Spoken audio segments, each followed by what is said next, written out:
Boycott Laila అనేది నేను ఒక మాట చెప్తున్నా, బాయ్కౌట్ అని వాళ్ళు చెప్పడానికి వాళ్ళకి తప్పలేదు, ఎందుకంటే వాళ్ళ నాయకుడిని అన్నారు కాబట్టి వాళ్ళు దాంట్లో ఆ మాట వాళ్ళు వైసీపీ వాళ్ళు అనడంలో తప్పేం లేదు. దాంట్లో నేను మీరు ఎలాగంటారు బాయ్కౌట్ అని నేను అంటలే.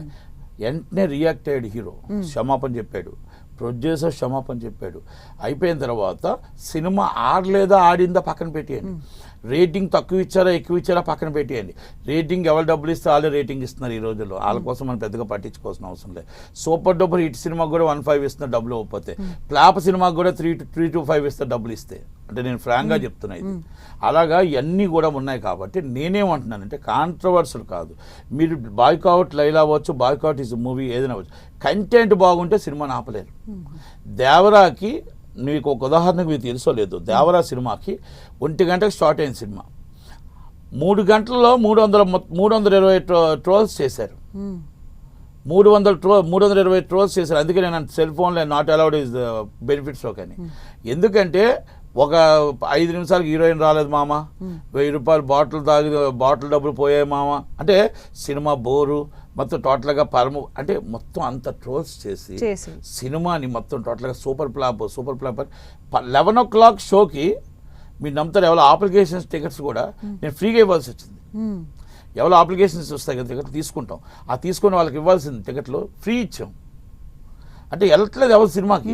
తర్వాత మౌత్ టాక్ వచ్చిన తర్వాత ఆ సినిమాని ఎవరు ఆపలేకపోయారు. మౌత్ టాక్ వచ్చిన తర్వాత జూనియర్ ఎన్టీఆర్ సినిమాని ఎవరు ఆపలేకపోయారు.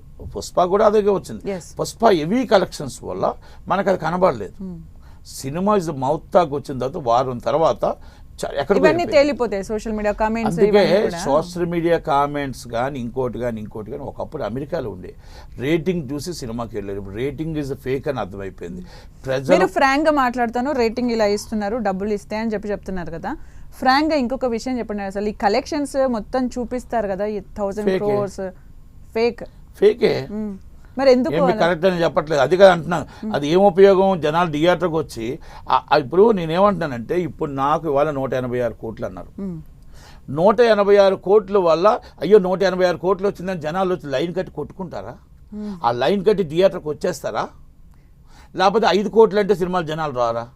అసలు కలెక్షన్ వేయాల్సిన అవసరం ఏంటి? రికార్డులు వేయాల్సిన అవసరం ఏంటి? 10 days పోస్టులు వేయండి, 20 days పోస్టులు వేయండి, 30 days పోస్టులు వేయండి, 50 days పోస్టులు వేయండి. మరి ఐటీ రైట్స్ అవుతున్నాయి కదా. ఐటీ రైట్స్ అయినప్పుడు మళ్ళీ ఏం చెప్తున్నారు, ఇది ఫేక్ అండి, ఇది మేము ఫ్యాన్స్ కోసం అని జనాల్ని మేము ఇలా ఇంత కలెక్షన్ చేసిందని చెప్పడం కోసం చెప్తున్నాం అని అంటున్నారు.